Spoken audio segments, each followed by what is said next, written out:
Good morning, allez, Iden, l'étudiera aujourd'hui le Nishmat, Aravacher ben Benjamin Zeev et Avraham ben Rivka. Si vous souhaitez vous aider une prochaine étude de Mishnah, contactez le 5 minutes éternelles, nous étions Masechet Shvit, Perek Bet, Mishnah Vav. En not'in, ve'en mavrichin, ve'en markivin, Erev Shvit, pachot mishloshim yom, lifnei Rosh Hashanah. Ve'imnata o ivrich o yirkiv, ya'akor. Rabbi Yehuda Omer, kol harkava. שאינה קולטת לשלושה ימים, שוב אינה קולטת. רבי יוסי ורבי שמעון אומרים, לשתי שבתות.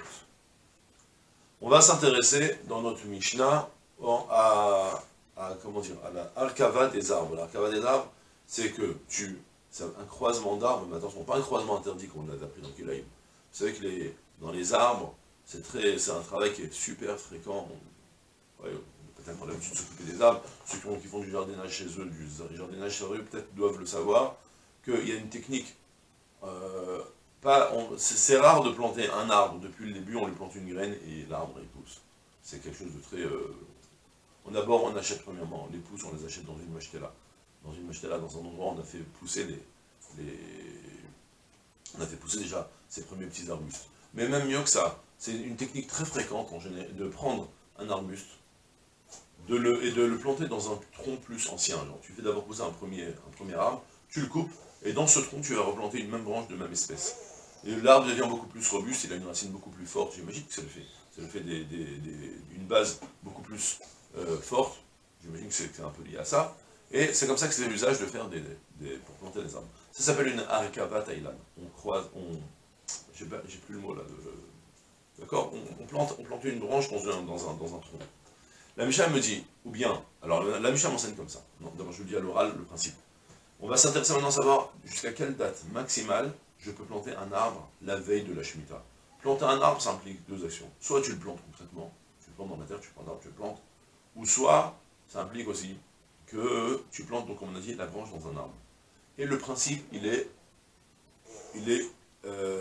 sans équivoque pour tout le monde, il faut que l'arbre, il ait eu le temps de s'implanter avant la Shemitah. Si je fais un travail aujourd'hui, ça prend un arbre pour que ce soit éclate, comme quelqu'un qui va se faire une greffe, il va se greffer, on va lui greffer un doigt. On lui greffe un doigt. Ce doigt-là, il n'est pas encore lié au corps, il ne vit pas grâce au corps. Ça prend un certain temps, quelques jours, le temps qu'il va prendre sa vitalité du corps, et il va devenir une partie intrinsèque du corps. Ça fait même des problèmes de la route de Touma et Tahara terrible pour les Kohanim qui habitent dans le Binyan. Là n'est pas notre question, je reviens sur notre sujet. La même chose quand tu prends un arbre et tu le greffes. Tu mets un arbre dans un autre arbre, tu le greffes, ça va lui prendre un certain temps un temps de klita. La notion, elle est très simple. Dans la Mishnah, il faut que l'arbre, que la greffe puisse prendre avant Rosh Hashanah de la Shemitah. Si jamais tu vas greffer l'arbre, il va prendre que après la Shemitah, après le début de la 7e année, alors ça peut que dégreffer pendant la Shemitah. Même si tu as fait le travail avant, c'est interdit. Mais même mieux que ça, on avait appris la halachot de Tosefet Shemitah, les 30 jours. Alors il faut finir de greffer avant les 30 jours, oui ou non. C'est les trois avis qu'on va voir sur la Mishnah. On a une double marque en fait. Alors je commence à traduire. En not'in, ve'en mavrichin, ve'en markivin, erev shvi'it, pachot mishloshim yom, lifnei Rosh Hashanah. La Mishnah me dit, tu ne pourras pas planter, et tu ne pourras pas les avrir. Je saute le terme, mais je reviens tout de suite. Ben markivin, tu ne pourras pas greffer. Erev shvi'it, la veille de la Shemitah, pachot mishloshim yom, lifnei Rosh Hashanah. 30 jours avant Rosh Hashanah, tu n'as pas le droit de le faire. Nous précise le Barthénora au nom de la Gemara de Rosh Hashanah, c'est pas 30 jours, c'est 30 plus 30. Ouais, la Gemara de Rosh Hashanah, Mochiach, Danar Shloshim Yom Deklitat, Letanakama, c'est Veshlosha Yamim de Rabbi Yehuda, Veshe Shabbatot. Il faut avant les 30 jours des 30 jours, ou avant les 3 jours des 30 jours, 3 jours avant 30 jours, comme on va voir le prochain avis. Donc en fait, il faut 30 jours avant la Shemitah avoir fini la greffe. Je reviens sur le mot En Mavrichin, on l'avait déjà vu dans Kilaïm, mais on aura besoin de le revoir. C'est fréquent pour les vignes, ou même pour certains arbres qui sont relativement faibles. Pour les renforcer, on attend qu'il y ait une branche qui pousse. Cette branche-là qu'on pousse, on la couche dans la terre elle-même, et du coup, elle va elle-même donner plusieurs pousses qui vont pousser. Ça s'appelle la havracha.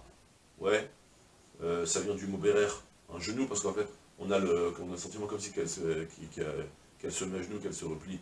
Au lieu de pousser droit, elle se replie, elle se courbe, elle rentre dans la terre, et après, elle se relève avec une nouvelle pousse. Donc, tous ces travaux-là, tu dois les finir 30 jours avant la Tosef et 30 jours avant les 30 jours.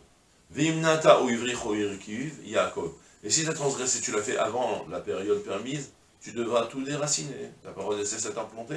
Parce que l'arbre, comme il a été niklat bashvi'it, il s'est implanté concrètement pendant la Shemitah, alors ça s'appelle que c'est un interdit que des rabbanan, si je ne me trompe pas. Je ne l'ai plus revu cette fois-ci, mais je l'avais vu une fois, que malgré tout, ça s'appelle que c'est perçu comme que tu as planté pendant la Shemitah. D'accord?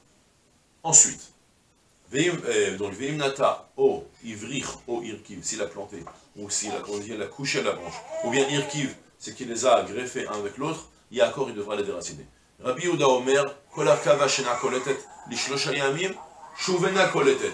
M'enseigne Rabbi Yehuda et me dit non, écoute-moi, la Arkava, toute greffe, qui ne se finit pas pendant 3 jours, c'est plus une greffe. C'est Rabbi Yehuda, la petite vitalité que le greffon va puiser du corps, soit l'arbre que tu vas planter dans l'arbre, après 3 jours, il commence déjà à prendre un petit peu.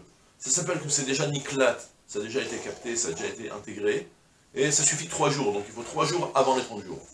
Et Rabbi aussi, le Rabbi Shimon Omrim, lishte Shabbatot. Rabbi aussi, Rabbi Shimon me dit non, 2 semaines.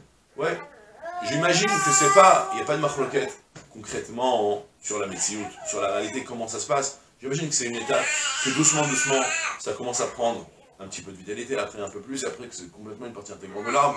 Et c'est sûrement la 3 avis qu'on a, entre Rabbi Yehuda qui commence depuis 3 jours, Rabbi aussi, Rabbi Shimon qui me disent 2 semaines, et Tanakama qui me dit 30 jours. Sur ça, il y a des conséquences très très importantes pour la Orla. On aura l'occasion d'en parler probablement quand on étudiera plus sur la Sechet Orla. Pour la Halacha, on retient Rabbi aussi, Rabbi Shimon, qui nous dit le partenariat qu'il nous faudra 2 semaines pour que ça se greffe, soit depuis le 15 Av, tu n'as plus le droit de planter des arbres, et réellement, par rapport à l'année de la Orla, il y aura des calculs énormes sur comment calculer, c'est finir de prendre, pour gagner 1 an supplémentaire aussi pour l'Orla. L'Orla, c'est quand, pendant 3 ans, on n'a pas le droit d'utiliser un arbre, c'est pas franchement 3 ans, c'est 3 années du calendrier.